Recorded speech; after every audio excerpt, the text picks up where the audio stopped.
As the first lands of the New World to be discovered, and as a lair for the pirates and buccaneers of legend, the Bahamas have always attracted sailors and adventurers. This Caribbean archipelago, with 700 coral islands and islets, was then a real haven of peace for sailors after the trials of crossing the North Atlantic. Fed by the warm currents of the Gulf Stream, their shallow waters offer today's travelers a crystal-clear sea teeming with life, making the Bahamas one of the most sought-after destinations for exploring the ocean depths.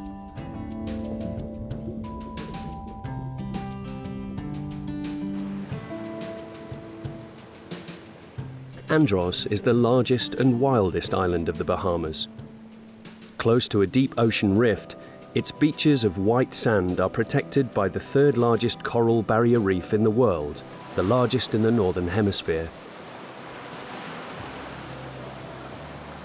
At the beginning of the 1960s, a Canadian who was passionate about diving named Dick Birch decided to settle on this then isolated island. Although the sport was little known at the time, he established the first diving centre in the Caribbean. Wanting to protect this environment that fascinated him, Dick Birch created a small family-run facility which still maintains the principles of its founder. My name is Jeff Birch, and I am the eldest son of the Birch clan. As far as Small Hope, we're, as far as I know, the oldest resort that has been built and run by the same family dedicated to diving. But what's more important is our philosophy of diving. Diving is a sport, it's not a profession. When my father first started in 1960, what he believed was everybody in the world can dive, and it was his responsibility to ensure that they came here to Andros and saw the third largest barrier reef in the world. This philosophy continues today.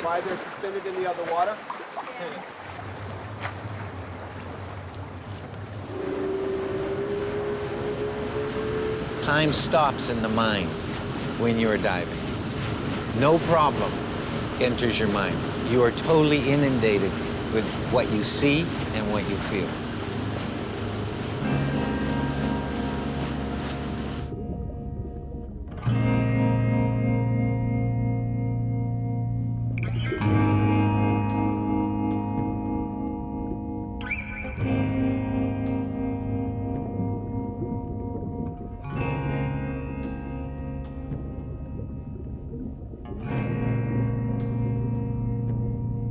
From the very start, the experience offered by Small Hope on the Coral Barrier Reef attracted many enthusiasts and explorers.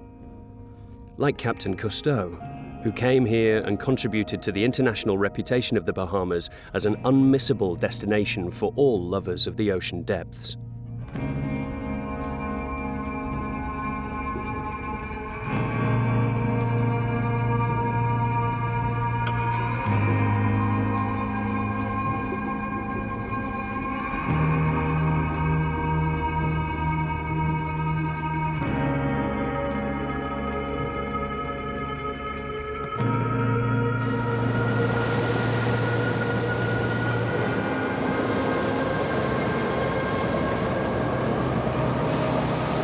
Being in business here at Small Hope for 50 years started with the first generation. And the first generation was my father and my mother, who were living in Canada. And he was quite an adventurer, obviously, to come to this island that had no development whatsoever.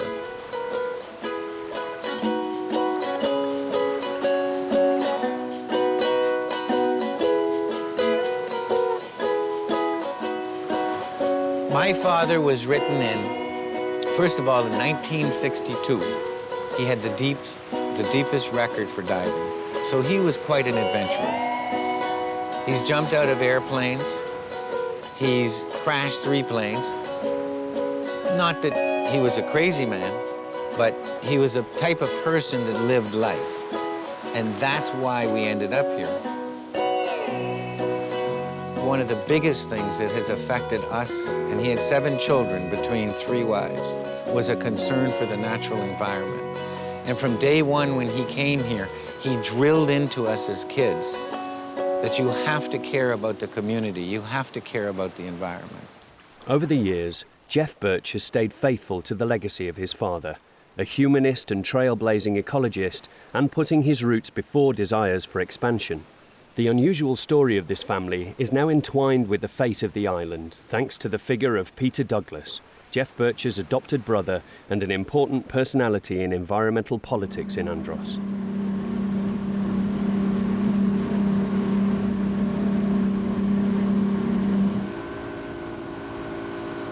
I became a part of the Birch family in the 1970s, and Dick became like a father figure in my life, and Small Hope became my home.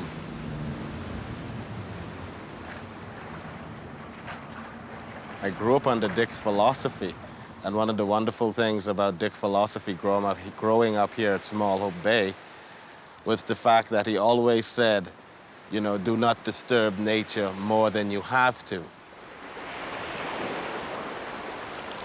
I later on got into politics, and one of my main drive when I got into local politics was to protect some of this beautiful natural environment that Andros have.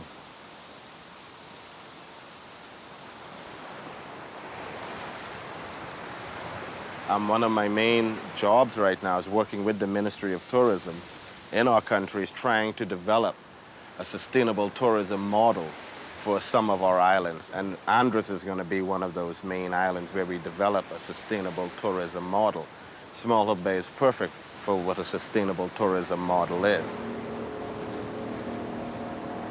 The same thing with fishing. We don't want to do no commercial fishing in certain areas. We don't want no netting, no trapping, and very sustainable fishing methods. And all of these sort of methods were discussed and be trained the local stakeholders so that they could use these methods, appreciate the end results of these methods, and see that there's always a certain amount that you can take out.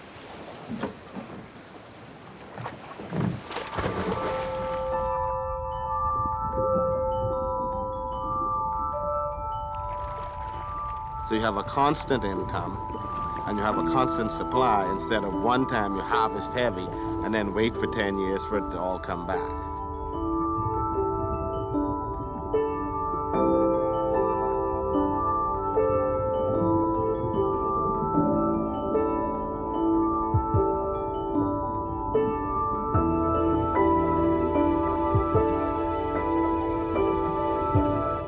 Victims of intensive fishing in other areas of the Bahamas, conchas and spiny lobsters are still plentiful in the reefs of Andros, where traditional fishing is still practiced.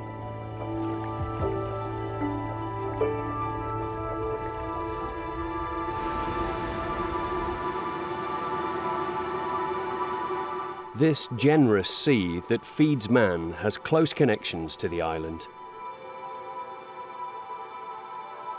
Here, the water and the land form a complex network, and the marine rivers that crisscross Andros shape the landscape.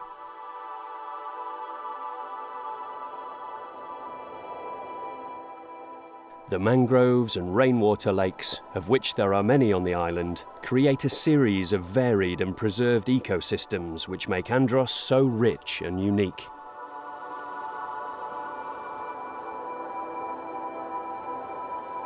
The endemic vegetation, mainly dominated by Caribbean pine forests, has adapted to the rocky, infertile soil which is everywhere in the Bahamas. These vast forests, where animals are rare, play a special role on Andros and are protected within the national parks, whose establishment owes much to the commitment of Peter Douglas. If you look around and you see the pine forest here, this is part of the largest rockland pine forest left in the world. The pine forest is very important to the fresh water lands here in Andros. It keeps the water lands up to the surface, keeping the fresh water that is very vital to Andros and the Bahamas close to the surface. So the pine forest plays a very important role. It keeps the water lands in, but also it helps create the rain to put the water back. So it's a perfect balanced system. Formed from porous coral limestone, Andros is in fact a real sponge.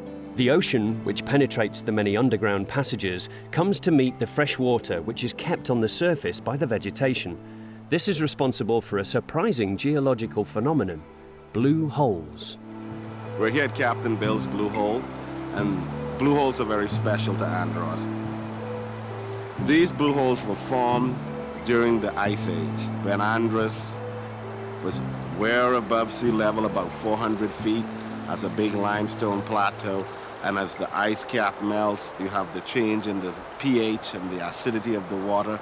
It found little cracks within this big limestone plateau, and it just started to work away. And when the rise and fall of the tide, the water moved up and down in a circular pattern, and we were very lucky to get these big circular blue holes on land. These startling formations offer experienced divers the opportunity for a spectacular dive into the inner recesses of the island.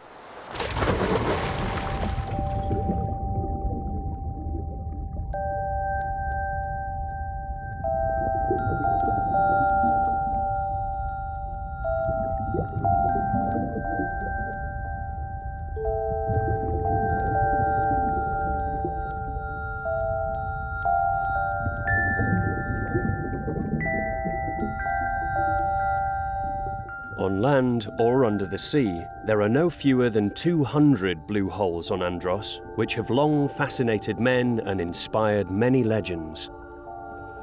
Feared by the island's natives, they attract explorers who seek to unravel their mysteries.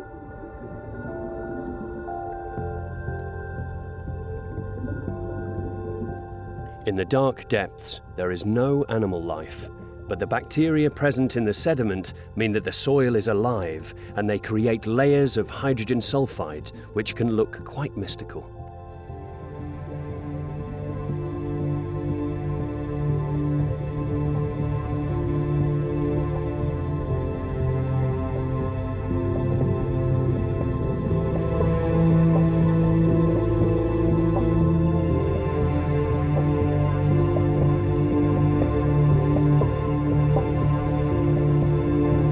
In these submerged labyrinths, stalactites prove that once the underground network at the origin of the blue holes was above ground.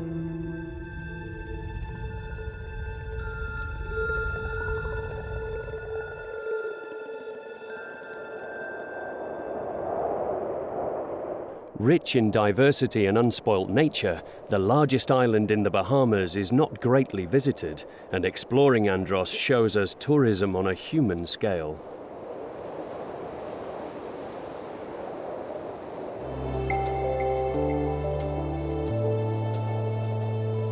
In the northwest of the archipelago, the small island of Bimini is still famous for the big fish that Hemingway used to fish for in the warm currents of the Gulf Stream. A lover of big game fishing, the writer stayed there often and was inspired to write The Old Man and the Sea.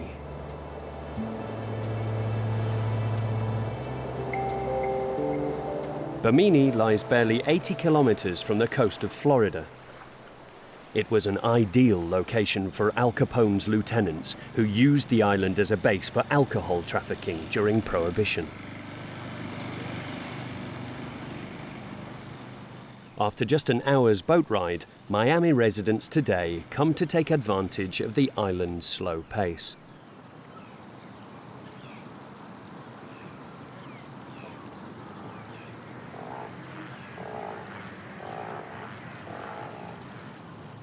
Away from the marina and the houses on stilts is Shark Lab, a world-renowned laboratory for the study of sharks.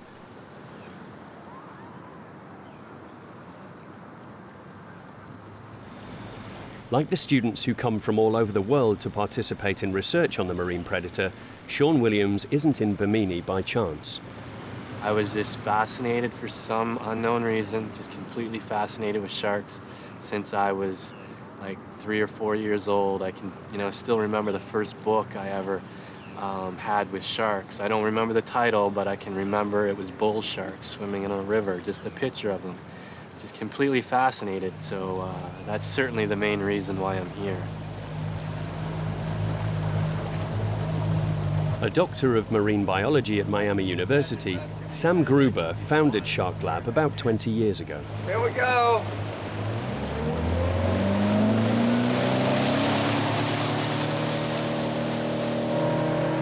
For Doc, as his students call him, the best way to understand the animal is to observe it directly in its natural environment.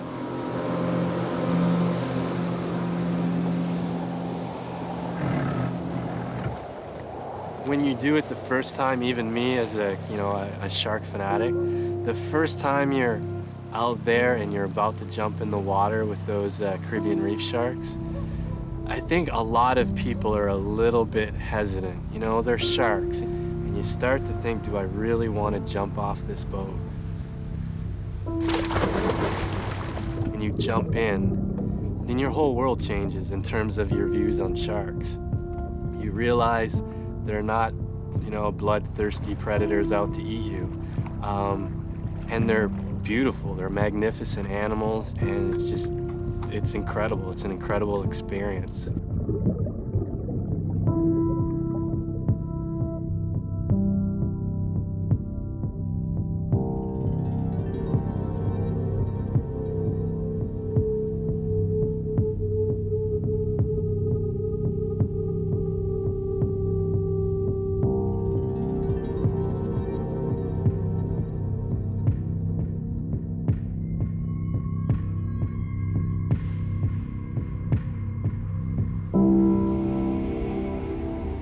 While we do study these sharks, what we want to do is bring our students who have never really seen a shark into the water with them so that they get an immediate feeling. The question is it dangerous to dive with sharks? And this depends on what you mean by dangerous. If you look at the record of the millions of people that have been diving with sharks, you find that very few have been actually bitten or hurt by sharks.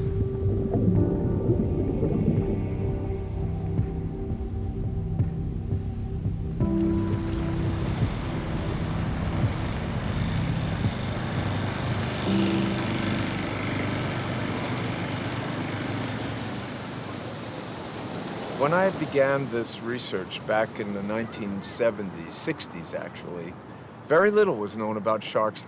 And as a marine biologist, I was wondering about the role that the shark plays in controlling the ecosystems. And it turns out that they do play a terrific role in keeping biodiversity intact. So we didn't know anything about that before we started here. And this has been a tremendous biological living laboratory for studying sharks right here at this little island of Bimini.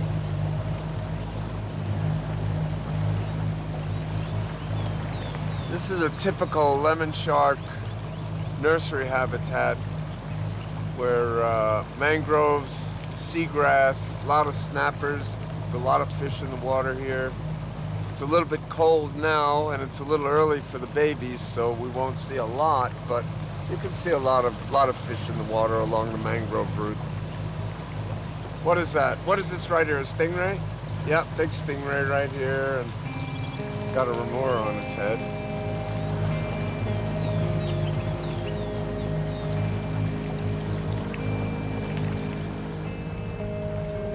The lemon shark is the top predator in this particular red mangrove ecosystem here at Bimini.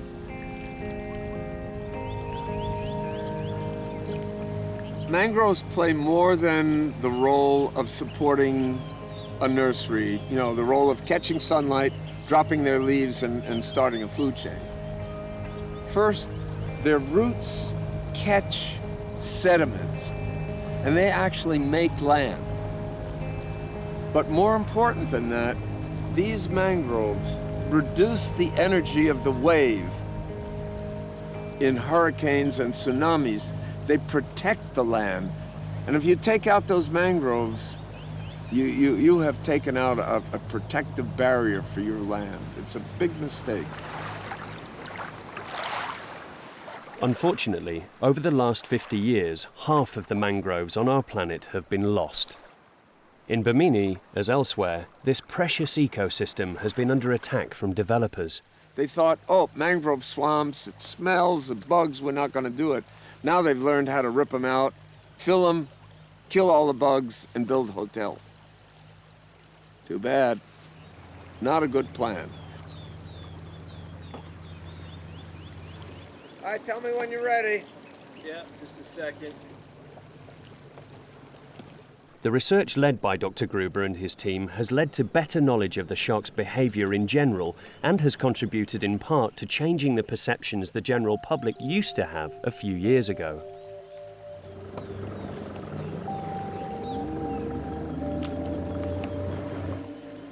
Oh, we got something. Come on, let's go.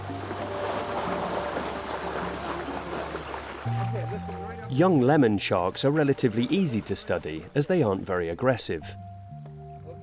As adults, they can grow to 3.5 meters, which makes studying them a little more difficult. We love sharks because we know that they're the ones that keep the ocean stable, and they've been doing it for hundreds and hundreds of millions of years. They're extremely important for ocean ecology.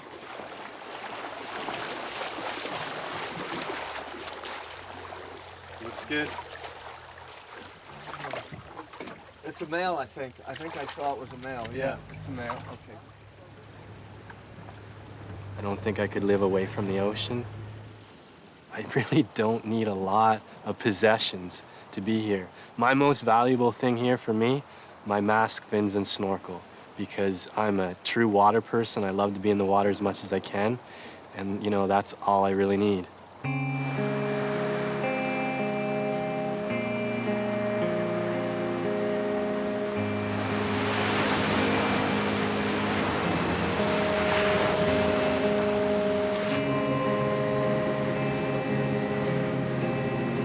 Former Shark Lab workers Katie Grudecki and Grant Johnson aren't ready to leave the island. Wanting to live out their passion on a daily basis, they now offer visitors the chance to explore the ocean of Bimini with them. That's actually one of the best part of our jobs, is taking people out who have never experienced it before. Even when we just take them out to some of the beautiful reefs on Bimini and they get to snorkel for the first time, they're so excited to get in the water, and the smallest reef fish and stingrays and everything is just excitement for them, and we love it. Katie and Grant show us the wreck of Sapona, a favourite diving spot in Bimini. With its hold full of rum and whiskey, the ship was used as a floating warehouse during Prohibition. In 1926, a hurricane was too strong for it, and when it sank, the unlucky owner lost both his ship and its cargo.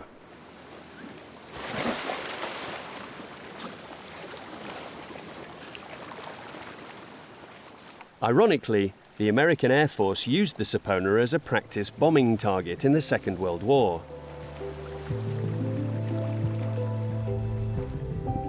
The wreck, now reclaimed by nature, is a popular sight with divers today.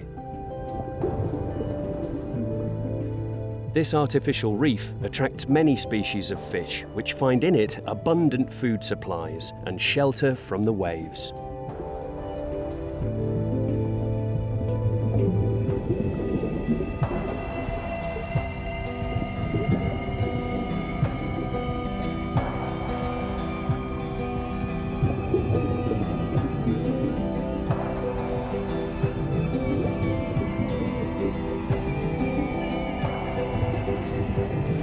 Whether you're an expert or a beginner, diving in the clear, shallow water of the Bahamas allows you to explore a protected world and sometimes to see unexpected things. Swimming with dolphins is definitely one of the top experiences you can have when you come to Bimini. They actually want to be around you and they want to play with you, and once you swim with the Atlantic spotted dolphins and interact with them, you'll want to do it over and over again. You can't get enough of it.